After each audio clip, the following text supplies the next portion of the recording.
Olá, amigos da Sistec, sejam muito bem-vindos a mais um TJS. Eu sou Kleber Duval, levando a todos, a partir de agora, informação com credibilidade. Vamos então conferir juntos as manchetes desta edição. Conhecer o inimigo para melhor combatê-lo. O que você sabe sobre o mosquito da dengue?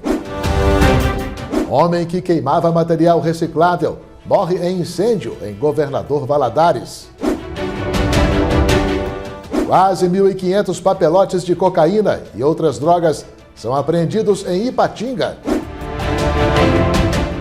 Ladrão de bolsa é preso e pertence é recuperado pela Polícia Militar em Caratinga. Bacia do Rio Doce poderá registrar volume de chuvas acima do esperado nas próximas semanas. Governo de Minas vai começar a distribuir vacina contra a dengue no estado. Caratinga fica de fora.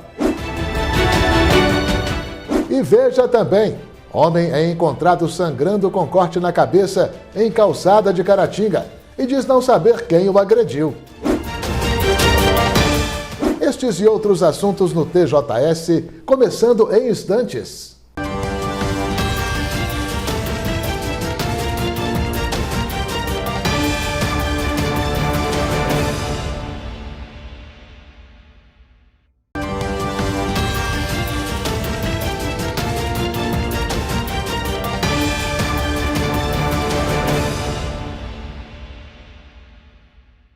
Olá, pessoal, já estamos de volta com o TJS. Um motorista de 68 anos foi preso nesta quarta-feira em Cláudio, região centro-oeste de Minas, por oferecer café a policiais militares. Acontece que ele ofereceu o agrado para se livrar de uma multa de trânsito. O condutor havia sido flagrado pelos PMs dirigindo uma caminhonete na contramão, na área central da cidade. Segundo os militares, ao ver que seria autuado, o homem lhes propôs um cafezinho, expressão popular que significa algum tipo de recompensa que se quer dar a alguém como forma de suborno, não é? Assim, o indivíduo foi preso em flagrante pelo crime de corrupção ativa e encaminhado para a Delegacia de Polícia Civil de Divinópolis. E a multa que ele tanto tentou evitar foi lavrada. Vence nesta sexta-feira, 23, o prazo final para pagamento sem cobrança de multa e juro da segunda parcela do IPVA em Minas Gerais. Devem pagar a taxa os proprietários de veículos com finais de placa 9 e 0. O pagamento pode ser feito diretamente nos terminais de autoatendimento ou guichês dos bancos Bradesco, Sicoob, Mercantil do Brasil, Caixa Econômica Federal, Mais BB, Santander e Itaú. Basta informar o número do Renavan do veículo. Banco do Brasil e Itaú recebem apenas de correntistas. Para pagar nas casas lotéricas, é necessário apresentar o documento de arrecadação estadual, que deve ser emitido no site da Secretaria de Estado de Fazenda de Minas Gerais. Além disso, contribuintes com conta em qualquer instituição financeira podem quitar o IPVA por meio de Pix. Nesse caso, o QR Code também deve ser gerado no site da Secretaria de Estado da Fazenda. O não pagamento do imposto dentro do prazo gera multa de 0,3% ao dia até o 30º dia. Depois disso, a multa pula para 20%, além de juros. Um homem ferido em uma calçada de Caratinga mobilizou a Polícia Militar na tarde desta quarta-feira. O indivíduo teria sofrido uma agressão. Uma cena chamava a atenção de quem passava pela Avenida Moacir de Matos, em Caratinga, na tarde desta quarta-feira. Um homem sentado na porta de uma loja, próximo ao terminal rodoviário, sangrava com um profundo corte na cabeça. O ferido parecia desorientado, sem expressão. Populares acionaram a Polícia Militar, que constatou ser o homem um egresso do sistema prisional. Ele contou ter sido agredido a pauladas às margens da BR-116, sem saber dizer quem o havia atacado. No bolso dele foi encontrada uma pequena porção de maconha. Bombeiros militares socorreram o homem e o levaram para atendimento médico no Hospital Nossa Senhora Auxiliadora. Nós somos acionados aqui via 193 e deslocamos até o local da ocorrência, né? Lá já se encontrava uma viatura da Polícia Militar. Né? A vítima encontrava-se sentado na beira da calçada, né? Com um corte profundo, né? Um corte contuso na região do crânio. E fizemos a estabilização da vítima, né? Fizemos um curativo no local e o transportamos depois para o Hospital Nossa Senhora Auxiliadores, onde ficou aos cuidados da equipe médica. Muito cuidado com esse tipo de ferimento, porque a gente não sabe, né, até onde foi o trauma, né? E só vai ficar sabendo mesmo depois que passar por uma avaliação médica. A importância de ser mantida a amizade entre as pessoas é o que a campanha da fraternidade deste ano procura destacar. Iniciativa que está completando 60 anos, a campanha foi lançada na quarta-feira de cinzas pela CNBB, Conferência Nacional dos Bispos do Brasil. Falando ao Sistema Caratinga de Comunicação, o pároco da Igreja de Nossa Senhora da Conceição, Padre José Geraldo, avaliou a mensagem trazida à tona pela campanha da fraternidade deste ano. Importante destacar, né, que a campanha da fraternidade ela surge como uma proposta da Igreja no Brasil para uma conversão social. Os temas da quaresma como um todo, né, cada domingo da quaresma, ele nos prepara para uma sincera conversão e uma mudança de vida interna, né? E nos prepara para a Páscoa, podemos assim dizer. E o tema da campanha, ele traz uma conversão não só particular, mas social, para a sociedade como um todo. Então esse tema ele é muito importante na discussão hoje sobre a amizade, né? Vivemos uma realidade em que quando pensamos em amigo, já colocamos um pronome possessivo, meu amigo, por exemplo, né? Então o tema da campanha nos convida a ampliar as tendas, como diz o hino da campanha, ampliar o coração, ampliar a mente, ampliar o nosso espaço para acolher o outro. Porque às vezes nós pensamos em uma amizade muito intimista, onde o meu amigo tem que ser da forma que eu quero, do jeito que eu penso, da forma que me agrada, e trazemos isso para o convívio social, para as nossas relações, e trazemos isso também até mesmo para a vida espiritual dentro da comunidade cristã. Então, quando pensamos na amizade social, é ampliar e alargar o coração para acolher o outro, para enxergar o outro, para sentir o outro e acabar com esses horizontes, né, de indiferença. E, por vezes, acabar também com esse muro que nos separa socialmente e afetivamente. Em outras palavras, é um convite forte a enxergar o outro, ver o outro como irmão e notar a presença de muitas pessoas que estão em torno de nós e que nós somos indiferentes e não as vemos. A campanha da fraternidade prosseguirá sendo divulgada durante todo o ano, com sua mensagem sendo destacada não apenas nos veículos de comunicação, mas também durante as missas celebradas nas igrejas do país. Veja a seguir: chuvas atingem grande parte do Brasil, causando vítimas, estragos e sustos.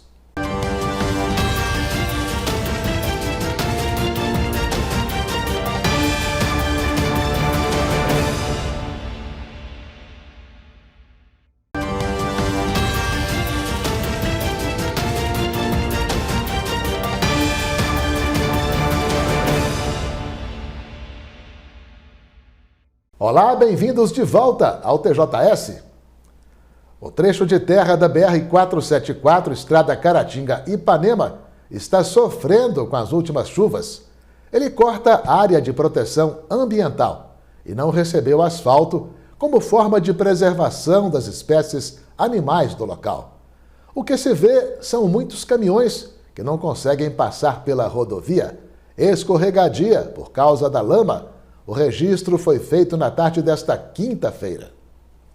O governo mineiro deverá iniciar, nos próximos dias, a distribuição de vacina contra a dengue à população do estado.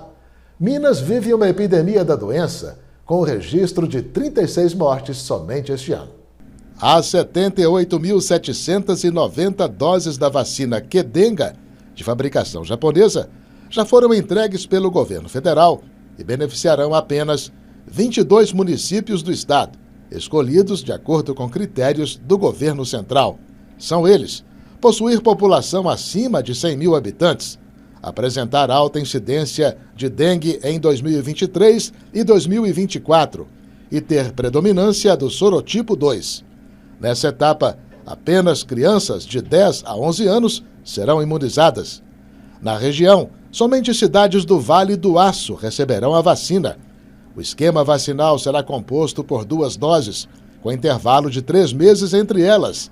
A vacina contra a dengue que está sendo distribuída atenderá apenas a 1% da população brasileira, por incapacidade do fabricante de disponibilizar uma maior quantidade. Mais 10 mortes por dengue foram confirmadas em Minas apenas desta quarta para quinta-feira. Agora são 36 óbitos provocados pela doença no estado.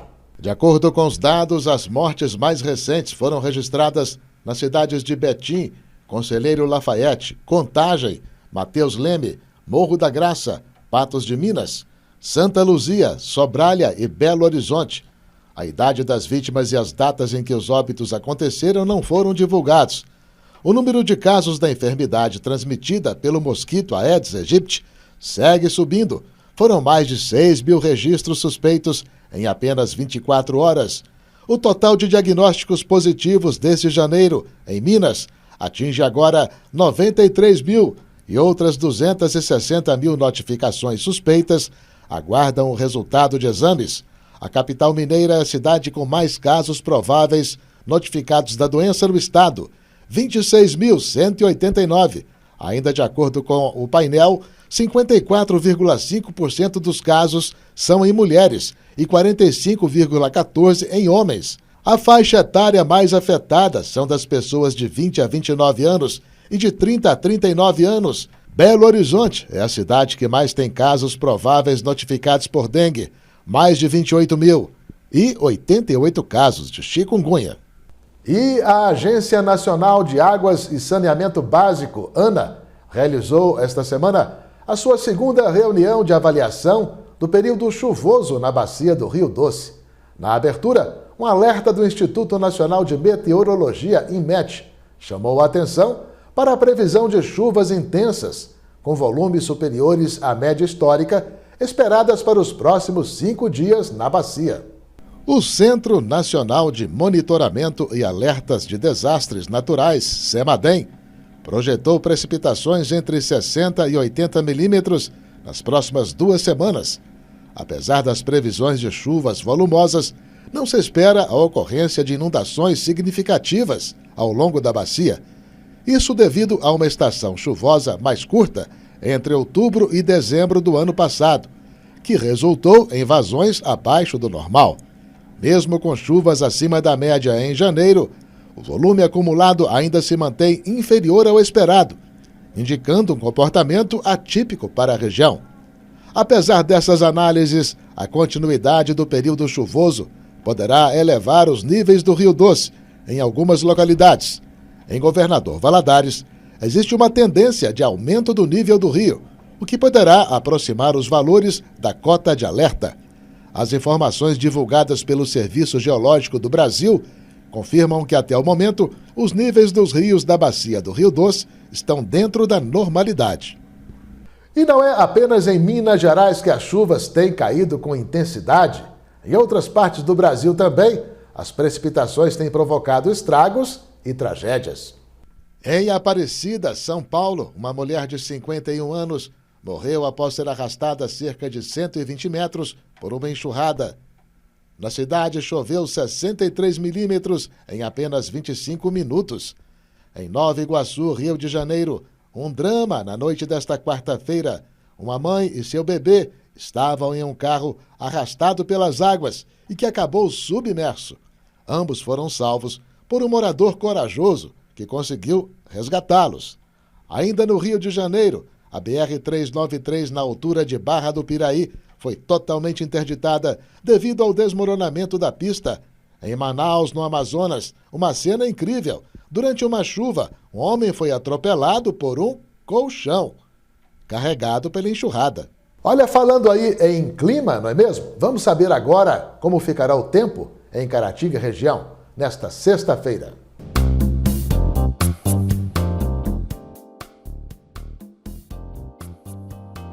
De acordo com o site Clima Tempo, a previsão para esta sexta-feira em Caratinga e região é de sol, com algumas nuvens. Chove rápido durante o dia e a noite. Em Ipatinga, a mínima deve atingir os 24 graus e a máxima 31 graus. Em Piedade de Caratinga, os termômetros devem variar entre 21 e 29 graus. Em Bom Jesus do Galho, as temperaturas devem ficar entre 21 e 28 graus. Em Caratinga, a mínima deve atingir os 21 graus e a máxima 29 graus. E veja a seguir, mulher é presa após tentar abrir conta com documento falso em Banco de Caratinga.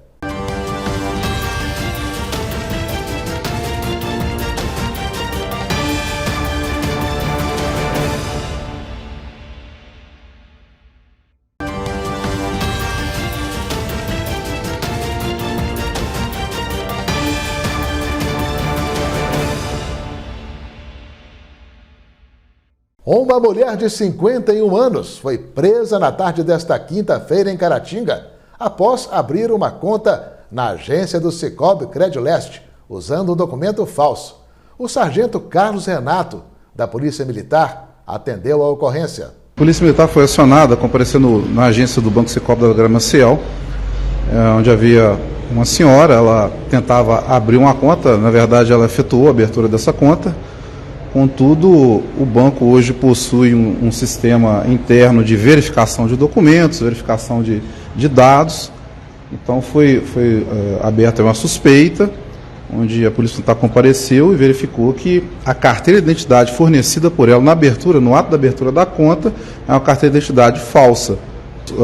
Funcionários da agência bancária, inclusive o pessoal do comércio, a verificar os documentos, porque a gente sabe que, infelizmente, atualmente há uma gama de crimes relacionados à falsidade e as pessoas estão tentando esses ganhos econômicos aí de forma ilícita. Segundo o sargento, o objetivo da mulher era obter um empréstimo no banco. Ela não chegou a fazer o empréstimo, mas a gente vê que o objetivo dessas pessoas que abrem contas em bancos com documento falso, geralmente é algum bem, algum ganho. Alguma vantagem econômica. Relatou que reside na cidade de Serra, Espírito Santo, que é natural de Governador Valadares, que adquiriu a carteira de identidade falsa de um homem, teria o nome de cabeça, mas essa informação ainda não foi apurada, por isso foi conduzida até a delegacia presa em flagrante. Durante a execução das apurações, no momento da verificação da falsidade, ela acabou confessando o crime e acabou passando os dados, repassando os dados à polícia completos e aparentemente os dados verdadeiros. A Polícia Civil vai fazer a verificação ainda. A mulher presa nesta quinta-feira em Caratinga, ao tentar obter empréstimo bancário com documento falso, já possuía antecedente criminal por tráfico de drogas. E uma farta quantidade de drogas foi apreendida na noite desta quarta-feira em um apartamento no bairro Betânia, em Ipatinga. Dentre os materiais, havia 1.411 papelotes de cocaína. A ação foi da Polícia Militar, em atendimento a uma denúncia anônima. Um casal de 20 anos que estava no local foi preso. O acesso ao imóvel foi autorizado pela mãe de um dos suspeitos. No quarto em que o casal estava, segundo a polícia, havia droga espalhada por toda a parte. Além dos quase 1.500 papelotes de cocaína, foram apreendidos no local 7 pedras brutas, 28 pinos, 26 invólucros e uma barra prensada da mesma droga, 22 comprimidos de uma substância branca não identificada, 20 comprimidos de êxtase, 11 porções grandes de maconha, 4 balanças de precisão e outros objetos ligados ao tráfico de drogas, incluindo munições de diferentes calibres e aparelhos celulares. O casal envolvido foi conduzido para a Delegacia de Polícia Civil de Ipatinga, junto com material ilegal. Um homem morreu na manhã desta quinta-feira no bairro de Lourdes, em Governador Valadares, durante um incêndio. Ele estava acompanhado da esposa que conseguiu sobreviver. Segundo o informado, o homem, de 59 anos, morreu em meio a material reciclável que ele estava queimando em 2 cômodos anexos à casa dele. Essa era uma prática comum dele. A vítima foi encontrada sem queimaduras, o que indica que deve ter falecido por inalação de fumaça, ao ficar encurralada pelo fogo. A mulher do homem estava com ele, mas conseguiu escapar ilesa. Um homem que furtou a bolsa de mão de uma mulher que andava pela rua em Caratinga foi preso pela Polícia Militar nesta quarta-feira.